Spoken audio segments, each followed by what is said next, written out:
kunnafoni ɲuman a n'a telima nka fara ɲɔgɔn kan dɔgɔkun kɔnɔ k'a di aw ma aw sigiyɔrɔ la bɔlɔlɔ sanfɛ a fɔ ko les buzz de la semaine sur HDTV 8 minutes 25 secondes k'aw la kunnafoniya ne hakili la i abonnelen don an ka chaîne YouTube la n'o ma kɛ fɔlɔ m'a ɲini fɛ i ka digi ni bouton rouge in sanfɛ pour que k'i abonner ani fɛnɛ m'a ɲini fɛ i ka cloche de notification activer walasa n'an ye video wɛrɛw kɛ i ka se ka kibaruya ko in tɛna mɛn tugun a bɛna daminɛ sisan ne cɛkɔrɔ ale ye taximani ye a bɛ taxi boli Bamakɔ dugu yɛrɛ kɔnɔna la yan ani Arasbachi u bɛ ɲɔgɔn dɔn a mɛnna a nana fɔ ne ɲɛna don dɔ la su fɛ ko ale hakilina kura dɔ sɔrɔ ko bɛ sɔn ka an bɔ nɔgɔ la kosɛbɛ k'an ka sɔrɔ yakubaya yanni ne ka girin ka fara n furucɛ kan ko in na n y'a ɲininka fɔlɔ ko n'a y'a sɔrɔ baara suguya minnu yan'a ka baara in fɔ ne ɲɛna a y'a yira ne la fɔlɔ k'a fɔ ko n'i bɛ fɛ ka wari caman sɔrɔ k'o tɛ sɔrɔ jɛlenya la o yɔrɔ la dɔrɔn ne y'a dɔn ne cɛ bɛ ka kuma fɛn dɔ kan fɛn min n'a jɛlen tɛ a y'a yira ne la k'a fɔ k'a ka d'ale ye ka taxi kura de sɔrɔ k'a yɛrɛ alala taxi boli ka bɔ nin na ka d'a kan ale tɛ wari ɲɛnama sɔrɔ nin baara in na tant que a bɛ mɔgɔ fɛ baara la ko ale bɛ mɔgɔw dɔn min bɛ se k'a kɛ sababu ye ale ma ale ka taxi kura sɔrɔ a yɛrɛ tɔgɔ la o la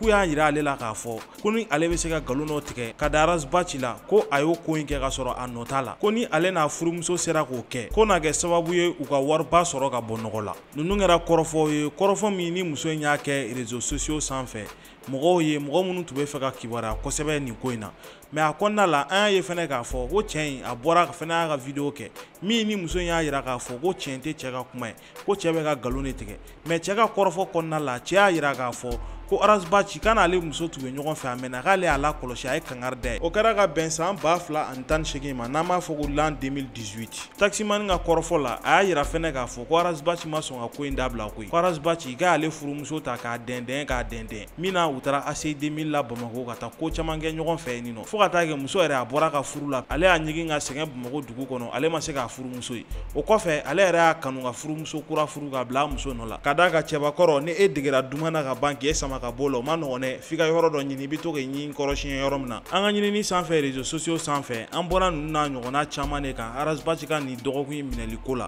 ka d'a kan dɔw y'a yira k'a fɔ ko nin cɛ tɔgɔla in n'o ye taximani in ye ale de ye plainte tigɛ ka taa déposer Arasbachi tɔgɔ la walasa Arasbachi ka se ka minɛ k'a juger ka d'a kan k'ale furumuso tarange ka bɔ a bolo mɔgɔ dɔw y'a yira fɛnɛ k'a fɔ ko Arasbachi ka nin minɛli in ti o ye ko ka d'a kan ko Arasbachi k'a y'an ka jamana ɲɛmɔgɔ bandaw k'a ka kuma dɔw sera o ma min ma taa jimin sira fɛ ko de y'a kɛ Arasbachi minɛlen don nin wagati in na ninnu de kɛra mɔgɔ caman ka hakilina ye réseaux sociaux sanfɛ nka ko in tiɲɛ kɔni a ma dɔn fɔlɔ dɔgɔkun nataw la n'an ye kibaruya kuraw sɔrɔ an b'olu da u tulo kan mardi don Bubu Sise ale ye communiqué kura kɛ a ka Facebook sanfɛ n'o y'a ka page ye min na communiqué in kɔnɔna la a b'a fɔ a bɛ tile damadɔ bɔ ne tɔgɔ o kɛlen bɛ k'a ta k'a don fɛnw na fɛn minnu n'a bɛ jamana yoboɲaba k'a bɔ a sen fila kan ko walasa camancɛ fanga ka laɲini ye minnu ye u kana se k'a baaraw waleya a sira fɛ o hakilina ninnu ne ma sɔn o ma fiyewu ko in bɛ ka taa bolo min kan o kɛlen bɛ ka mɔgɔ caman minɛ minnu n'u kɛlen bɛ k'a yira k'a fɔ k'olu nɔ bɛ se ka y'a kɔnɔna la nka u ka nɔ ye a la o ma sabatiya fɔlɔ n y'a kanu nka maliyɛn bɛɛ lajɛlen na kunnafoniya u ka da la k'a fɔ ko ne nɔ tɛ nin ko ninnu na bi ne nɔ t'a la sini wa ko ninnu kɛ wagati n t'a kalama hali n tɛ mɔgɔ dɔn mɔgɔ minnu b'a ko la ne ye fasoden ɲuman de ye wa ne ye politicien min ni faso kanu bɛ a la ne b'a kanu mɔgɔ minnu bɛ yen n'o y'a sɔrɔ u bɛ fɛn dɔn ni danganiya b'u bolo mun b'a yira k'a fɔ ko ne Bubu Sise ne nɔ bɛ nin ko ninnu na ne y'a ɲini u fɛ k'u deli yɛrɛ de u k'a kɛ Ala kama u ka na n'a perevu ye a bɛ diya ne ye kosɛbɛ ne b'a ɲini camancɛ fanga marabaaw bɛɛ lajɛlen fɛ n'u mago bɛ ne Bubu Sise la fɛn o fɛn na min na ni jamana ka ɲɛtaga bɛ sabati a baara kɔnɔna la ne b'u ka bila la ninnu de kɛra Bubu Sise a ka bɔli kɔnɔna la a ka page Facebook sanfɛ min na a y'a fɔ jamana kɔnɔdenw ye n'o y'a sɔrɔ ne de tun ye juge ye mun kan ka Petit Guima ka kiiri tigɛ walahi ne tun bɛ 40 ans de di Petit Guima ma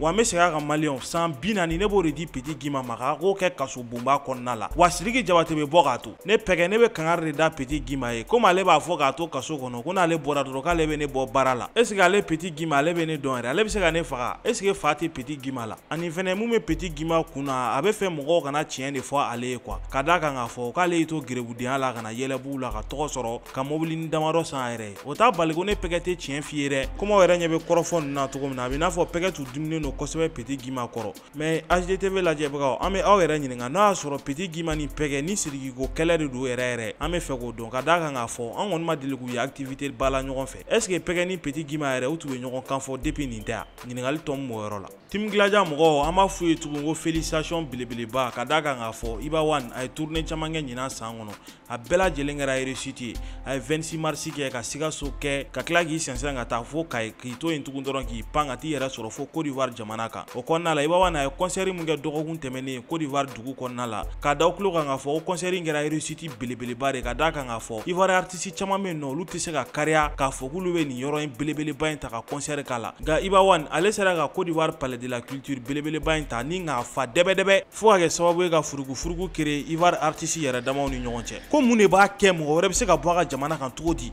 ka na olu ka palais de la culture fa ka d'a kan olu minnu yɛrɛ bɛ yen nɔ olu tɛ se k'o fa ko ye kumasulu belebeleba de olu Ivoiriens ma maliyɛn caman dimina nin ko ninnu na réseaux sociaux sanfɛ ka d'a kan k'a fɔ k'olu ka artiste min tun bɛ yen nɔ n'u b'a wele ko Djidji Arafat ko nalen Mali jamana kan yan ko yɔrɔ faw qu'est-ce que olu maliyɛnw diminu ka artistes kɔrɔ ninnu kɛra kɔrɔfɔw ye maliyɛn rappeur min bɛ yen n'u b'a wele ko Debeto King ale de bɔra ka nin hakilina ninnu yira a ka page Facebook sanfɛ ko ale tɛ Glaja ye wa ale tɛ ɲɛngo ye ale bɛ tiɲɛ de fɔ ko Ivoiriens k'u ka sabali ko sanga ye Ala de ta ye a b'a di maa ma maa min ka d'a ye n'Ala ye olu ka Iba One barika bi ko olu ka fierté de ko donc k'a dan de don ko c'est l'Afrique qui gagne sinon an balima HDTV lajɛbagaw est ce que nin ye kɛlɛtigɛ ko ye Ivoiriens bɛna kuma bɛɛ ballontan na Mali la u b'an ci dɛbɛdɛbɛ est ce que an maliyɛnw an y'o kɛ kɛlɛkɛ ko ye n'u ma fara an bɛ diminɛ an y'a la kɔlɔsi dɔgɔkun o dɔgɔkun Mariam Ba i b'a sɔrɔ a bɛ fini dɔ don min a bɛ photo 3 ta a ka page sanfɛ k'a publier Bigini Bagaga ale fɛnɛ b'o photo den 3 ɲɔgɔnna ta n'a ka fini kura dɔ ye k'o publier jateminɛ min n'a y'a daminɛ a bɛ wagati jan bɔ bi dɔgɔkun in na an y'a kanu k'a yira aw la a fana k'a jateminɛ kɛ an nɔfɛ ninnu filaw bɛ comparaison de la hali bi wa ou bien mun de bɛ yen nɔ an ma se k'a dɔn ou bien sinaya kɛlɛ de don hali bi réseaux sociaux sanfɛ ɲininkali tɔ min b'o yɔrɔ la an balima HDTV lajɛbagaw an b'a da aw tulo kan k'a fɔ ko Soumaïla Cissé ale min ye politicien ba ye Mali jamana kɔnɔ a y'a jɔyɔrɔ fin kosɛbɛ Mali jamana ka ɲɛtaga la ko a bɛ wagati damadɔ bɔ a tun man kɛnɛ min a taara furakɛli la Faransi jamana kan nin dɔgɔkun kɔnɔna la o y'a yira k'a fɔ ko Ala y'a ka kalifa minɛ a la Faransi jamana yɛrɛ kan k'a sababu kɛ coronavirus bana ye ka da tulo kan k'a fɔ ko coronavirus bana in k'a bɛ ka tiɲɛni caman kɛ diɲɛ dugukolo kan an bɛ wagati min na i ko Faransikaw y'a yira k'a fɔ k'olu bɛna vaccination daminɛ mɔgɔw la ka bɛn sini dimanche yɛrɛ ma o kɔnɔna la Faransikaw n'i y'u jɔ mɔgɔ 100 o 100 bi wɔɔrɔ y'a yira k'a fɔ k'olu ma sɔn vaccin kura in ye ka d'a kan k'a fɔ ko vaccin in dilanni kɛra k'a ban k'a ma tɛmɛ san 1 kan k'olu tɛ se ka d'a la k'a fɔ k'a bɛna se ka olu furakɛ ko hali n'a olu furakɛ qu'est-ce que a tɛna fɛn wɛrɛ créer olu la n'o ye bana wɛrɛ ye mun ma si dɔn ko ɲininkali tɔ min b'o yɔrɔ la ka da tulo kan ko baara o de bɛ mɔgɔw ŋunafa Ala ta ye garizigɛ a b'a di maa ma maa min ka d'a ye Samuel Eto'o ale sɔrɔla don min na Cameroun dugu kɔnɔna la a yirala k'a fɔ k'a fa o tun bɛ chômage la san 10 baara t'a bolo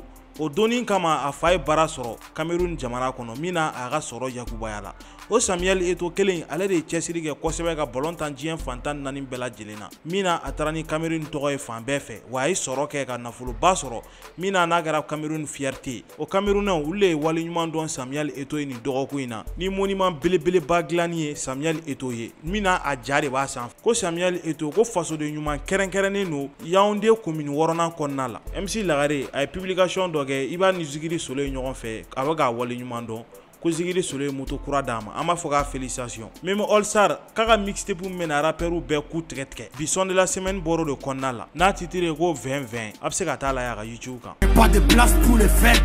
je suis les bêtes noires, gangster comme un Gabonais, Idaka pour hip-hop ou cola comme un Congolais, critique continue même les... A ye sɔgɔlen to hali bi HDTV la pour que aw ka kunnafoniya a y'aw abonné. À la semaine prochaine.